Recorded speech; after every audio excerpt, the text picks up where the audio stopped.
They said we were the perfect couple. The Dawsons.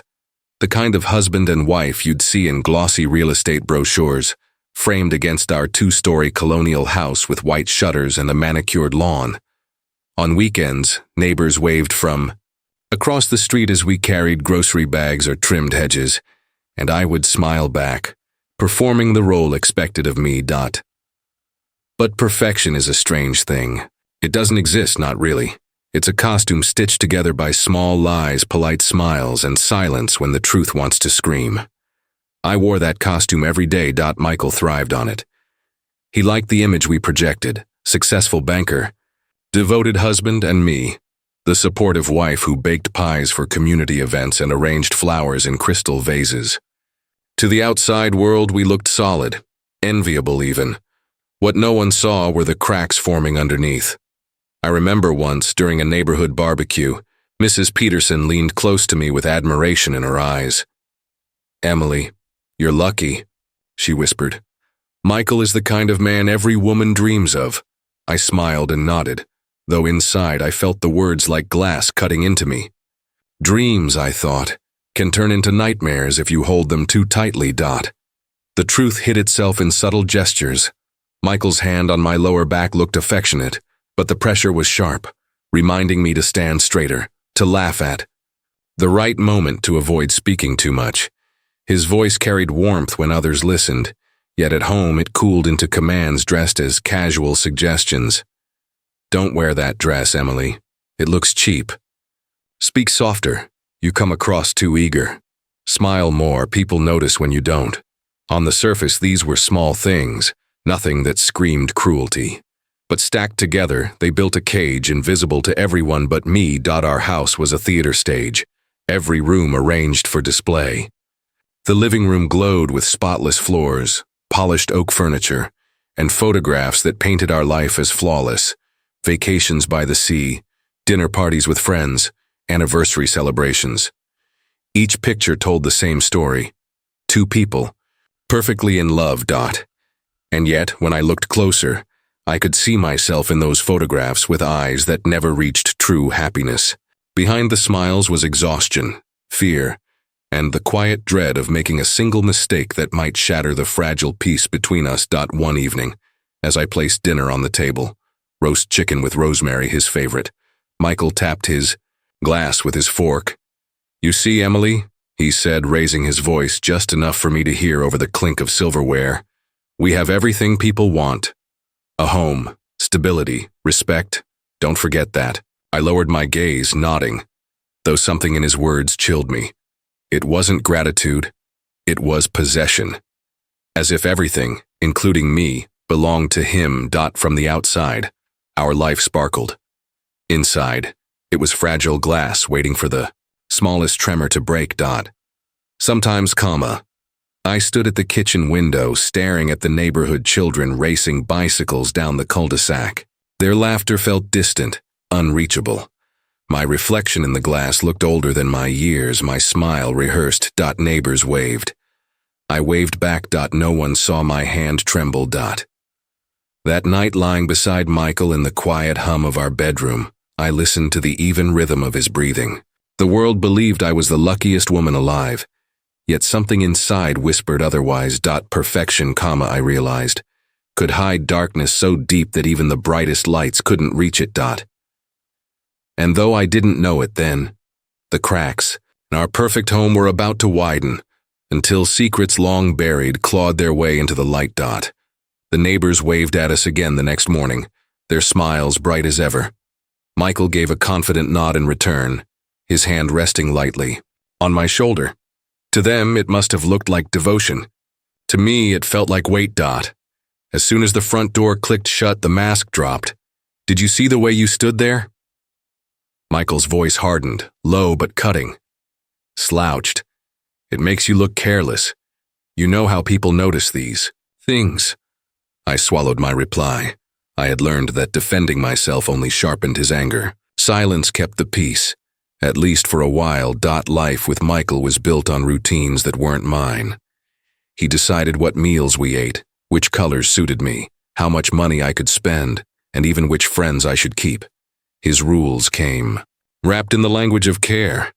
I just want the best for you, Emily, he'd say, sliding away my plate if he thought I'd taken too much. You'll embarrass yourself if you tell that story. Let me handle the conversation, he'd whisper before dinner parties. You'd be lost without me, he murmured late at night, his arm draped heavily over me. Each phrase sounded tender. To outsiders, but I knew the undertone. He owned my choices. There were days when I questioned my own perception. Michael was clever. He painted every argument as my fault. You're remembering it wrong. You're too sensitive. Stop imagining things, Emily. You're hysterical. At first I resisted, insisting on what I had seen or heard, but over time doubt settled into my bones. Was I truly exaggerating? Were my feelings unreliable? That's how gaslighting works. It reshapes your mind until you no longer trust it. Our friends never saw it. When they visited, Michael transformed into the perfect husband again. He poured wine, cracked jokes, and complimented me so sweetly that my cheeks burned, not from love but from the knowledge of how false it all was. You're glowing, Emily, our friend Lisa said once. Michael takes such good care of you. I smiled at her, but my chest ached. If I told her the truth, that his care was a leash she couldn't see, she would laugh it off. Who would believe me? Behind closed doors, though, the tension grew. Thick. One evening, as I folded laundry, Michael stepped into the room without warning. That blouse, he said, pointing at the pale blue fabric in my hands. It's too revealing. Throw it out. But it isn't, I began. His eyes flashed. I said, throw it out. I dropped it into the basket, heart hammering. He smiled then, satisfied, as if he had saved me from disgrace. Moments like that left me shaking long after he walked away. At night, lying awake, I replayed conversations in my head, searching for clarity. But all I found was the gnawing truth. I was disappearing inside this marriage piece by piece. And yet a darker thought haunted me more than the daily control. Michael wasn't just obsessed with appearances. He was hiding something. Sometimes I caught him on late-night phone calls, his voice lowered to a whisper. When I asked, he brushed it off. Work, he'd say, but his eyes avoided mine. Other times I found him staring at old boxes in the garage, quickly shutting the lids when he saw me. A cold intuition took root in me. His obsession with controlling me was only part of the story. Something deeper, something unspeakable, lurked beneath his polished smile. The next day, as I stood in the kitchen, I heard him speaking to someone outside on the phone. His tone was sharper, urgent, not the careful charm he used with clients or neighbors. I froze, straining to catch the words. She can't find out, not again. The line went quiet. Footsteps approached. I hurried back to my chores, pretending I had heard nothing. My pulse thundered in my ears. If there was one thing I was certain of, it was this. Michael's secrets were bigger than his rules, and the more I ignored them, the more dangerous they felt. I didn't yet know how soon the past he buried would rise, but I felt its shadow creeping closer. Michael's words lingered in my head. She can't find out. Not again. Not again. The phrase played on repeat, like a song I couldn't silence. It hinted at something I had never been told, something carefully hidden in the corners of his past. Michael rarely spoke of his life before me. He mentioned a college degree, a few jobs in different cities, and a family that had since drifted apart. Beyond that, his history was a locked door. I had once asked about old friends, and he brushed it off with a laugh. Too many stories, he said. You wouldn't find them interesting. But now, with those words echoing in my ears, the silence felt deliberate, like he had buried more than just memories. I found myself studying him in new ways, the way he tensed at the mention of old neighborhoods, how he avoided photographs of us that might remind him of younger years, how his expression hardened when a name from the past surfaced unexpectedly. One evening, while we were sorting through the attic, I pulled open a box marked Misc. Inside were yellowed receipts, faded notes, and a photo frame turned face down. I lifted it, brushing the dust away, and froze. The picture showed Michael, younger but unmistakably him, with his arm around a woman I had never seen. She had bright eyes, auburn hair, and a smile that radiated warmth. "Who's this?" I asked before I could stop myself. Michael's head snapped toward me. In one swift motion, he yanked the frame from my hands. "Don't touch my things," he said sharply. I blinked at him. It doesn't matter." He cut me off, his jaw tight. "She's no one." But the way his hands shook as he set the frame aside told me otherwise. That night, I couldn't sleep. The image of the woman haunted me. Who was she? A girlfriend? A fiancé? Someone he lost? I turned toward him in bed, searching for courage. "Michael," I whispered, "why don't you ever tell me about your past? About the people you knew before me?" His eyes snapped open in the dark, glinting with suspicion. "Why are you asking?" "Because I want to understand you better," I said softly. He rolled onto his back, staring at the ceiling. "My past doesn't concern you, Emily. It's finished. But the woman in that photo..." He sat up suddenly, his voice sharp. "Enough. Don't go digging where you don't belong." The room went silent except for the pounding of my heart. He had never raised his voice like that before. The following days felt heavier. Michael was restless, snapping at small things, crumbs, on the counter, a misplaced set of keys, a bill delivered late. His paranoia seeped into the air we breathed. Once, I caught him pacing the garage, muttering under his breath, "She'll ruin everything. It's not over."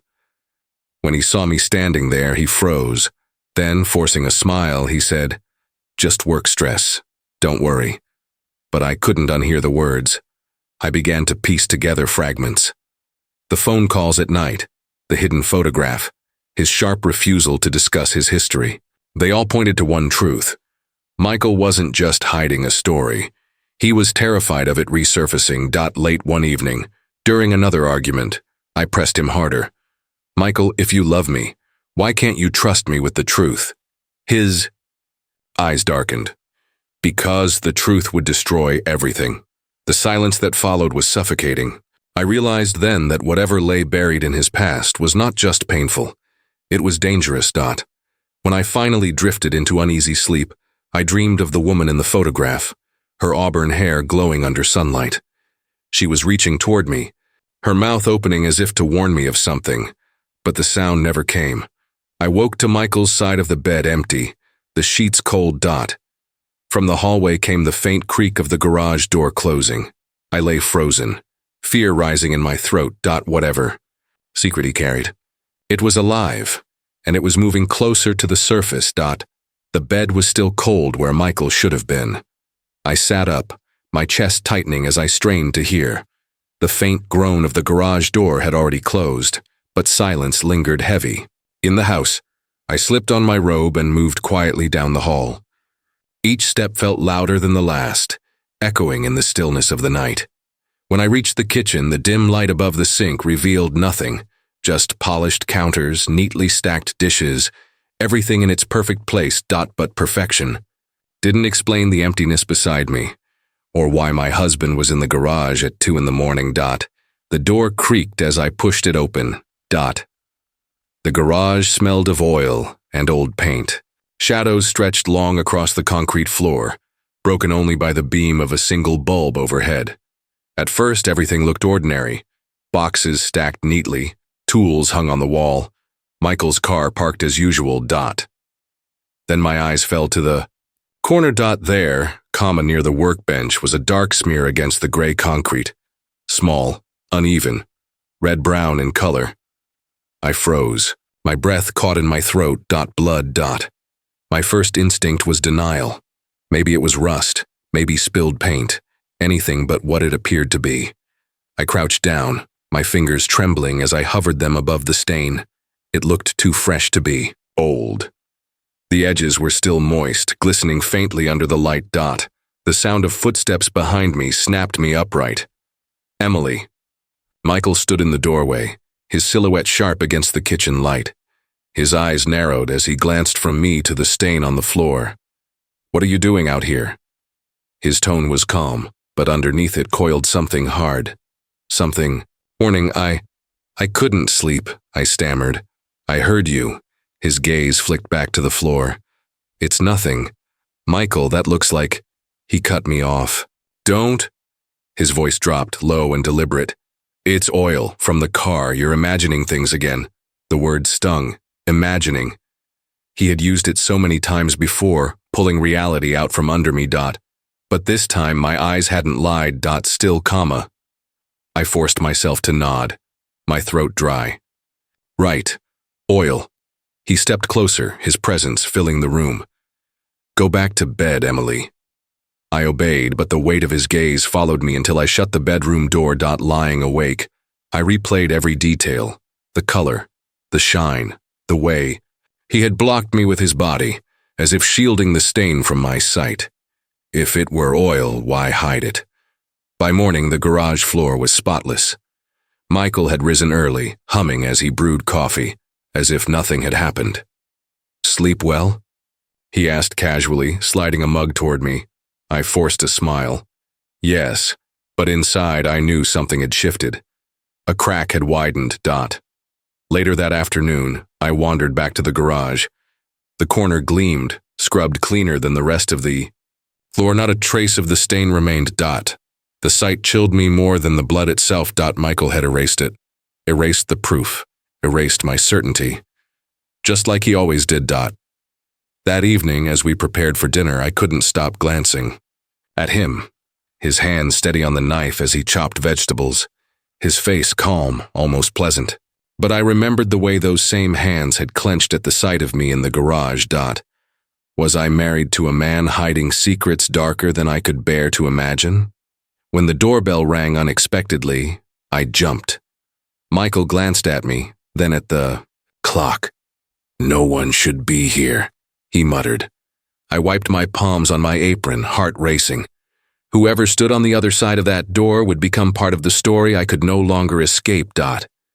And in that moment, I realized the stain on the floor was only the beginning. The doorbell's chime cut through the kitchen like a blade. Michael's hand froze mid-motion above the cutting board, the knife glinting under the light. No one should be here, he muttered again, his jaw tightening. I wiped my damp palms against my apron and stepped toward the door. Michael's gaze burned into my back as if warning me not to open it. But curiosity, fear, really, pulled me forward. When I swung it open, a woman stood framed by the porch light. She looked to be in her late 30s with auburn hair that curled slightly at her shoulders and sharp, searching eyes. For a moment, she said nothing. She just studied me as though weighing whether to speak. Can I help you? I asked, my voice thinner than I intended. Her eyes flicked past me. Michael Dawson lives here, doesn't he? Before I could respond, Michael appeared at my side, his presence sudden and forceful. His voice cut through the air. Claire. The woman's expression hardened. So you remember me. Michael's knuckles whitened against the doorframe. What are you doing here? I think you know, she replied, her gaze steady. You can't bury the past forever. I blinked, looking between them. Michael, what is she talking about?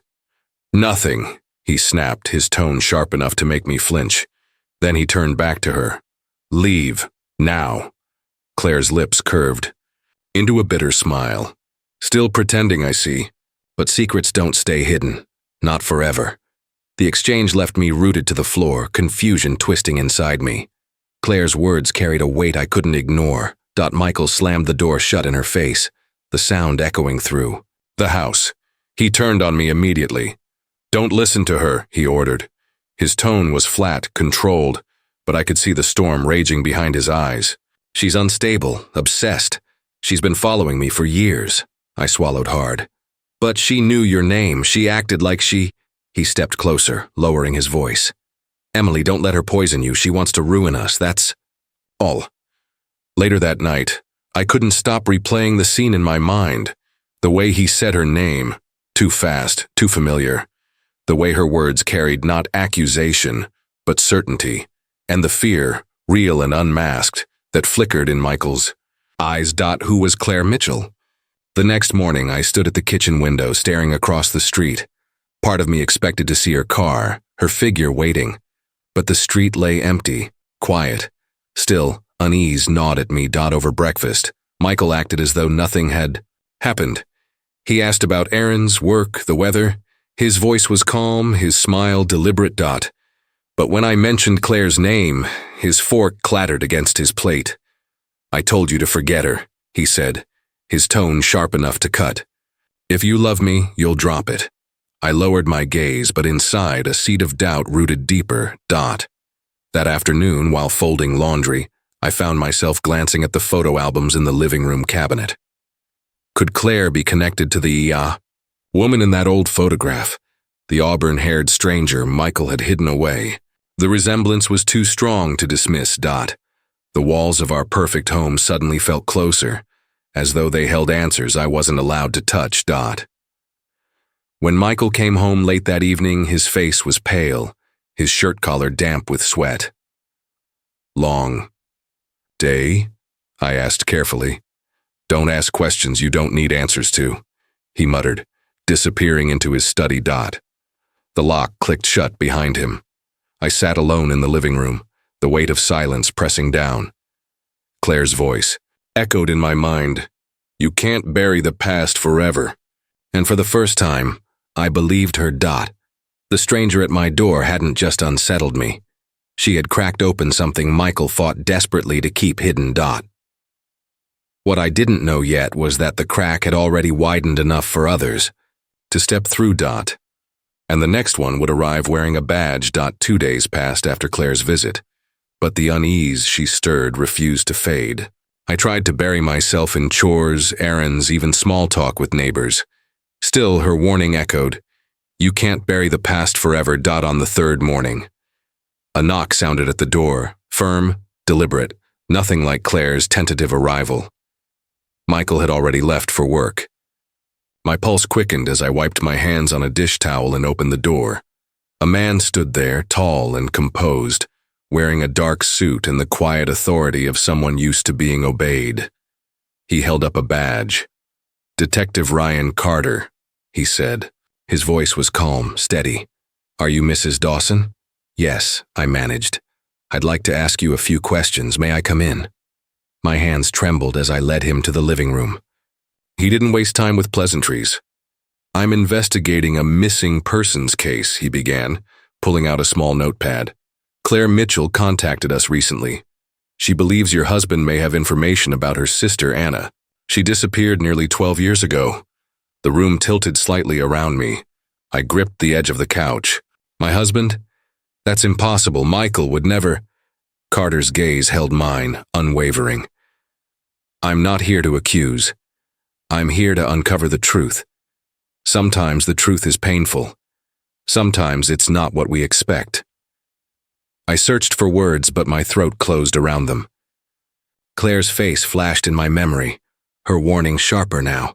"Did your husband ever mention knowing Anna Mitchell?" The detective pressed gently. I shook my head. "No. He doesn't talk much about his past." Carter scribbled something. "In his notebook. That itself can be telling. Secrets often hide in silence."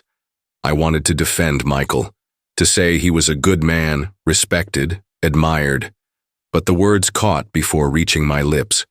Images rose instead. The hidden photograph, the blood-like stain in the garage, the way Michael's voice turned cold when I questioned him. Detective Carter watched me carefully. "Mrs. Dawson, I need you to be honest. Have you noticed anything usual? Any late-night absences, strange behavior?" My heart thudded painfully. I thought of the garage at 2 a.m, the frantic phone calls, the locked study door. I thought of his warning. "Don't go digging where you don't belong." "Yes," I whispered before I could stop myself. "He sometimes disappears. At night, and there was—" I faltered, swallowing hard. "Something I can't explain." Carter leaned forward. "That's important. Even the smallest detail can matter." Fear surged through me. What if Michael discovered I had spoken against him? He would see it as betrayal.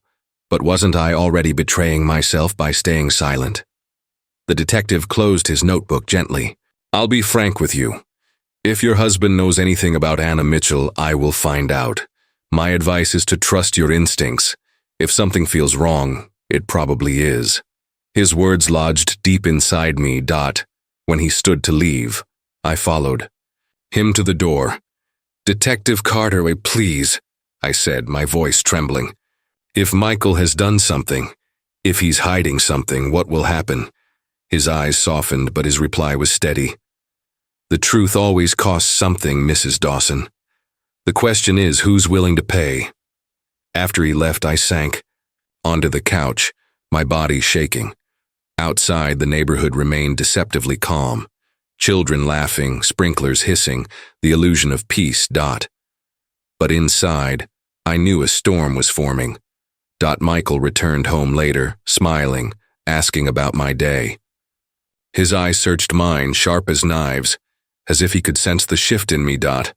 For the first time, I couldn't meet his gaze. And for the first time, I realized my silence might not just protect him anymore, it might destroy me. The detective's words stayed with me long after he left. The truth always costs something. By the time Michael returned home that night, my nerves were stretched thin. Every sound, the rattle of his keys, the scrape of his shoes against the floor, echoed like a warning bell. He set down his briefcase and studied me. "You're quiet," he said. "What did you do today?" I hesitated. A man came by, Detective Ryan Carter. The shift was instant. His jaw clenched, eyes narrowing. "What did you tell him?" "Nothing," I replied quickly. "He asked about Anna Mitchell. He said Claire came to the police." Michael's face darkened. "Claire is obsessed. She'll drag anyone down. With her. You should have sent him away," I swallowed. "I couldn't. He showed me his badge. He asked questions I couldn't ignore." He stepped closer, his voice soft but dangerous. "What did you say, Emily? That you don't talk about your past, that sometimes you leave at night, that I don't know why." The silence that followed was suffocating. Michael exhaled, slowly, then smiled, a smile that didn't reach his eyes. "You've let them poison you," he said. "Can't you see what's happening? They want to tear us apart and you're letting them." I shook my head. "Michael, I just want the truth." "The truth." His laugh was sharp, bitter. "The truth is you're ungrateful. I've given you everything. A home, security, respect. And this is how you repay me? By doubting me." His words sliced deep, twisting my fear into guilt. Maybe I was wrong. Maybe I'd let suspicion cloud my judgment. That's what he wanted me to believe. "I'm not ungrateful," I whispered. "But the stain in the garage, the photo, Claire's visit, how do I ignore all that?" Michael's expression hardened. "You imagine the stain. You've always been dramatic. The photo, an old college fling, meaningless. And Claire, she's desperate, unstable. You're letting lies poison your mind." His tone was calm, reasonable even, but it made me feel small, ridiculous. I wrapped my arms around myself, doubting my own memory. Still comma. The image of the blood on the floor seared into my mind. I knew what I'd seen. Michael sat on the couch, gesturing for me to join him. His voice softened, coaxing. "Emily, listen. You're tired. All this talk of detectives and missing women, it's making you paranoid. You need to trust me. Without trust, what do we have?" I lowered myself beside him, but my body stayed tense. "If I trust you, will you promise me something?" His eyes narrowed. "What?" "Tell me the truth about Anna Mitchell. Did you know her?" For the briefest moment, something flickered in his expression. Recognition, maybe fear. But it vanished as quickly as it appeared. "No," he said firmly. "I never knew her.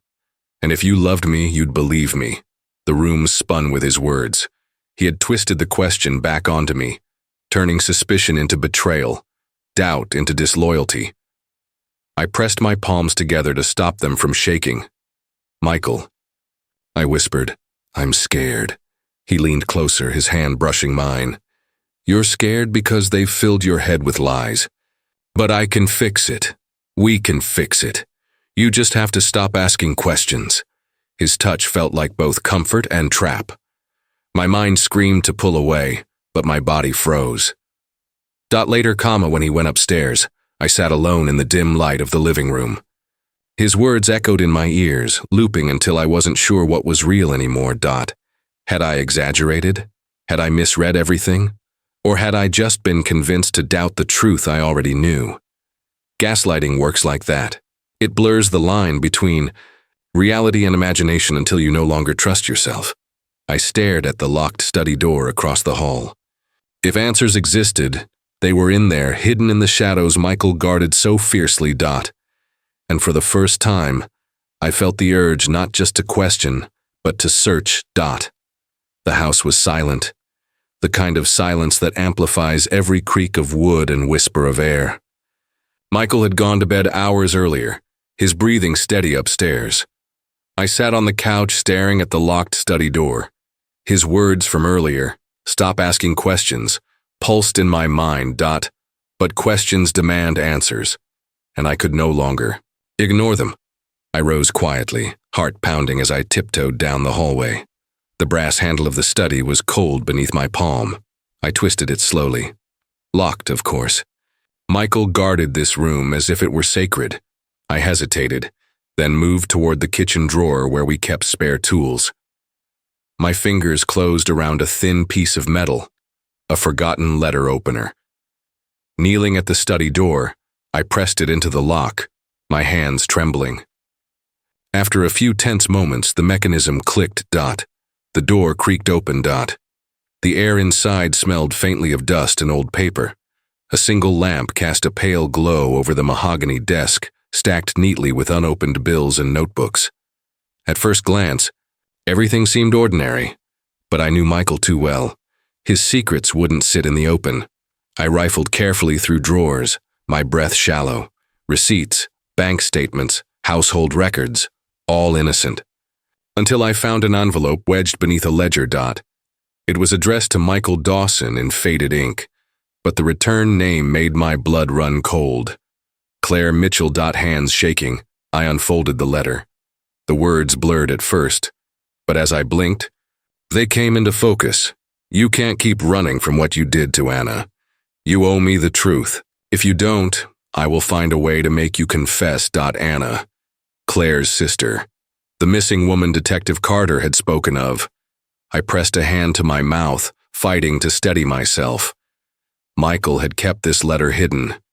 I dug deeper, opening the lower desk drawer. Inside was a small box. I lifted the lid and froze. Photographs.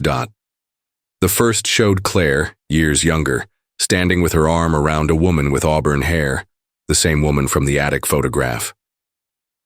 Anna. Another photo showed Michael with them both, his smile bright, his arms slung around Anna's shoulders as if they were close. A chill clawed through me. He had lied. He did know her. At the bottom of the box was something worse, a newspaper clipping. "Local woman missing. Search for Anna Mitchell continues." Michael had underlined parts of the article in pen, though I couldn't make sense of why. My pulse thundered in my ears. I shoved the photos back into the box, my hands shaking so badly I nearly dropped it. Each piece fit together like fragments of a nightmare. Claire's warning, Michael's evasions, the blood on the garage floor. But it still didn't form the whole picture. What had happened to Anna? And why was Michael so desperate to erase? A sudden sound made me stiffen. The creak of a floorboard upstairs. Michael stirred. I snapped the drawer shut, extinguished the lamp, and slipped out of the study, easing the door closed behind me. My breath came in shallow gasps as I crept back to bed, my body trembling with adrenaline. Lying beside him, I listened to his steady breathing. He looked peaceful in sleep, but now I knew better. His peace was built on buried lies, sealed in hidden letters and photographs. I closed my eyes, but the images of Anna's smile, Claire's warning, and Michael's cold denial swirled behind my eyelids. The puzzle was no longer a question of whether Michael was hiding something. It was a question of how long before his secret consumed us both. And as I drifted into uneasy half-sleep, one thought sharpened into certainty.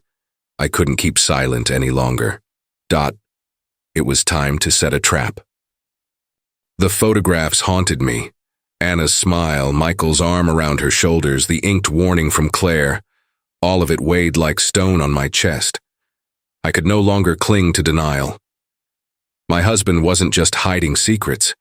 He was living inside them. But how do you force the truth out of someone who's mastered the art of lies? The next morning I called Detective Carter. My voice trembled as I whispered into the phone. I found something in Michael's study. Letters, photographs. He knew Anna. Silence hung for a moment before Carter replied, steady and firm. That changes everything. We need to push him. But he'll never confess if I confront him directly. He has to believe he's safe. Can you play along? The thought chilled me. Pretend loyalty while waiting for him to incriminate himself? It felt like stepping into a cage with a predator. Yet, what choice did I have? Yes, I said finally. I'll do it. Carter explained the plan. I would encourage Michael to talk, to reminisce. My role was to act curious but supportive, giving him enough space to lower his guard. Meanwhile, Carter would be nearby, listening, waiting for the moment Michael revealed too much. I agreed, though fear gnawed at my insides. Every lie I told, Michael carried risk. One slip and he would know. That evening I cooked his favorite meal, roast chicken with rosemary, mashed potatoes, a glass of red wine. He walked into the kitchen, raising an eyebrow. What's the occasion? Just us, I said with a smile. I thought maybe we could talk about the past. He stiffened, but the scent of dinner softened him. The past? Yes, I said lightly, forcing warmth into my tone. We've been married for years, Michael, but I don't know much about your life before me. I want to. His eyes studied mine, searching for suspicion. I kept my face calm, my smile gentle. Slowly, he nodded. Over dinner. I asked harmless questions at first. College memories, his first job. He answered smoothly but always in broad strokes, never in detail. I laughed in the right places, touched his hand when he hesitated. Feigned admiration. Then I steered closer. And what about old friends? You must have had someone special once. Michael's hand froze on his wine glass. For a moment I thought he'd shut down, but then he leaned back, smirking. There was someone, he admitted. Anna. She was complicated. My heart skipped, though I kept my smile steady. Complicated. How she wanted too much attention, too many promises. People like her can destroy you if you let them. Every word pressed into me like ice. My fingers tightened on my fork. But you cared for her? He chuckled darkly. Care isn't the right word. Let's just say, I kept her close until I couldn't anymore. My chest constricted. He hadn't said it outright, but the implication was there. I leaned closer, lowering my voice. Michael, what happened to her? His eyes glinted, sharp and dangerous. You shouldn't ask questions you don't want answers to, Emily. A knock at the door cut through the tension. My heart lurched. Carter. Michael rose, suspicion flashing in his gaze. Who could that be? I forced a laugh. Probably a neighbor. He opened the door. Carter stood there, casual in plain clothes, holding a folder. Evening. Sorry to intrude, Mr. Dawson. I wanted to drop something off for your wife. Michael's jaw tightened, but he stepped aside reluctantly. As Carter entered, his eyes met mine, a silent signal. I nodded faintly, my hands trembling under the table. Michael folded his arms.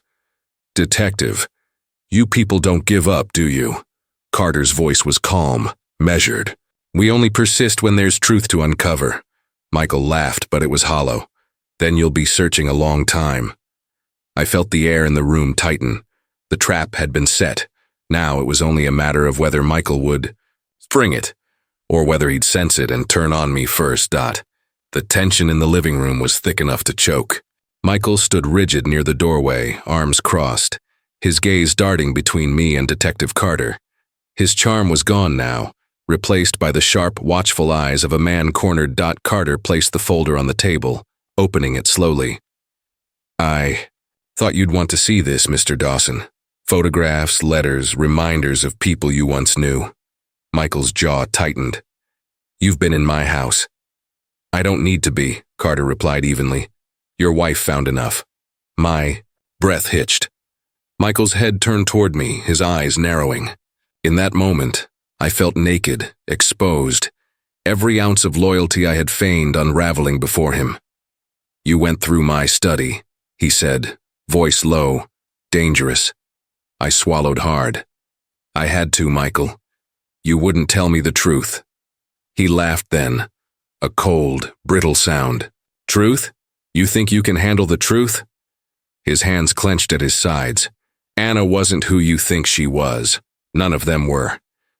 Then tell us, Carter pressed, his tone sharp. Tell us what happened to Anna Mitchell. Michael's shoulders rose and fell, his breath quickening. For a moment I thought he'd deny it all again, but something inside him cracked. She wanted to leave, he spat. After everything I gave her, she wanted someone else. She thought she could walk away, make me look like a fool. I couldn't let that happen. The words hit me like a blow. My stomach turned, my skin cold. You killed her, Carter said. Flatly, Michael's eyes flashed. She forced my hand, she pushed me until I had no choice. You don't understand, she belonged to me. I staggered back, tears burning my eyes. Michael, you told me you never knew her. He looked at me then, and for the first time I saw not the man I'd married, but the predator beneath the mask. I lied because you wouldn't understand. You never do. All you see are villains and victims. But love isn't that simple. Love is possession, and possession means never letting go. His words twisted through me, breaking whatever fragile thread of marriage had remained. Carter stepped forward. Where is she, Michael? Where is Anna's body?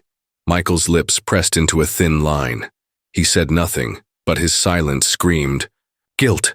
Carter's voice hardened. This ends now. You've hidden long enough. Michael's laughter returned, unsteady, cracking under its own weight. You think you've cornered me? You think you've won? You'll never find her. No one will. That's why I'm still here and she's not. The room spun. My perfect home, my perfect marriage, it was all built on the grave of another woman.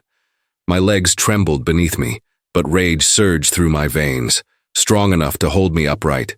You destroyed everything, I whispered. Not just Anna's life, but mine too. You made me doubt myself, question my sanity, while all along you were hiding this. Michael's eyes flickered, but he said nothing. The silence between us felt like the final fracture of our marriage. Carter stepped closer, pulling out a pair of handcuffs. Michael Dawson, you're under arrest. Michael bolted. In one swift movement, he shoved past Carter, the coffee table crashing aside. The front door slammed as he fled into the night. Carter swore, racing after him. But I remained frozen, my body shaking. The truth was finally out, but it hadn't brought peace. Only devastation. I stood in the wreckage of the living room, my reflection fractured in the shards of the fallen glass table. The perfect wife, the perfect marriage, lies, every one of them. Michael's secret was no longer hidden. It was alive, burning through the ruins of my life, leaving nothing but ash in its wake. And as sirens wailed faintly in the distance, growing louder with every second, one thought consumed me. The truth had surfaced, but justice was far from finished. The night air was sharp with sirens. Blue and red lights pulsed against the walls of my once perfect home, throwing fractured shadows across the living room. I stood in the doorway, wrapped in my robe, trembling as officers swept past me. Detective Carter returned minutes later, his expression grim. He's gone. Slipped into the woods behind the cul-de-sac. We'll find him, but... He trailed off, studying me. But what? But he's clever? But he's dangerous? Or worse? But you don't really want us to catch him, do you? I couldn't answer. My voice had deserted me. Hours later, the house emptied of police, leaving me alone with the silence and the smell of overturned wine. I walked through the wreckage of my living room. The shattered glass, the scattered photographs, Carter's folder left behind. Michael's face stared up from one of the pictures. Young, smiling, arms draped over Anna Mitchell. I knelt down, my fingers brushing the glossy paper. The man in the photo looked happy, human, not the monster who confessed hours earlier. I sank to the floor, torn between grief and fury. By morning, the media had caught the scent. Reporters circled the neighborhood like vultures, cameras flashing, voices demanding quotes. "Mrs. Dawson, did you know about your husband's past? Do you believe he killed Anna Mitchell? Are you cooperating with the police?" Shut the blinds and retreated deeper inside the house. Their words weren't questions. They were accusations. And though I knew I was innocent, shame burned through me. I had lived beside him for years, blind to the darkness. Or maybe not blind. Maybe I had seen fragments and chosen silence. Detective Carter returned later that day, his tone gentler now. "We'll keep searching," he assured me. "But Michael has a head start. He knows how to disappear." I nodded, though my chest tightened. "What happens when you find him?" "Then justice is served." The word justice rang heavy in the air. I wondered what it would cost me. That night, I sat at the kitchen table staring at the faint outline of the stain in the garage floor, scrubbed clean, but still visible to me. My marriage lay in ruins, my life exposed. And yet somewhere beneath, the horror, a treacherous thought took root. What if I protected him? Not because he deserved it, but because I couldn't let go of the man I once believed he was. The man who laughed at barbecues, who kissed my cheek in public, who pretended we were a perfect couple. If I handed him to justice, I would be handing away the illusion of everything I had built. But if I stayed silent, I would be complicit. His crime would live between us, poisoning me until I was no better than him. Justice or love. The choice clawed at me. The following week blurred into whispers. And waiting, Carter called with updates, sightings, false leads, dead ends. Each time I prayed for resolution, though I didn't know which resolution I wanted. One evening, as the sun bled orange across the horizon, I stepped into the backyard. The wind rustled through the trees, and for a moment I swore I saw him, a shadow at the edge of the woods, watching. My breath caught. My lips parted. "Michael," I whispered. The shadow lingered, then vanished into the trees. I didn't tell Carter. Not that night, not ever. Because in that fleeting moment, I realized my choice had already been made. I wouldn't call it love anymore. What I felt was darker, heavier, but I couldn't condemn him, not fully, not when his shadow still lingered in my heart, tethering me to the ghost of the marriage I once clung to. I returned inside, locked the door, and sat in the quiet. The decision burned in me like a brand. I would keep his secret. Days turned into weeks, weeks into months. Reporters stopped calling. The police still searched, but the urgency faded. Life in the neighborhood returned to normal, or at least the appearance of it. People still waved when I carried groceries. I smiled back, the same way I always had. Behind closed doors, though. Silence pressed against the walls. The perfect home remained standing. But inside it was hollow, haunted by a truth I chose not to share. As I lay in bed each night, I listened to the hum of the house and wondered if somewhere, in another city, Michael was doing the same, breathing freely because I had let him. Justice had slipped through my fingers. Love had warped into something unrecognizable, and I was left alone with the cost of marital truth. The perfect wife, the perfect lie,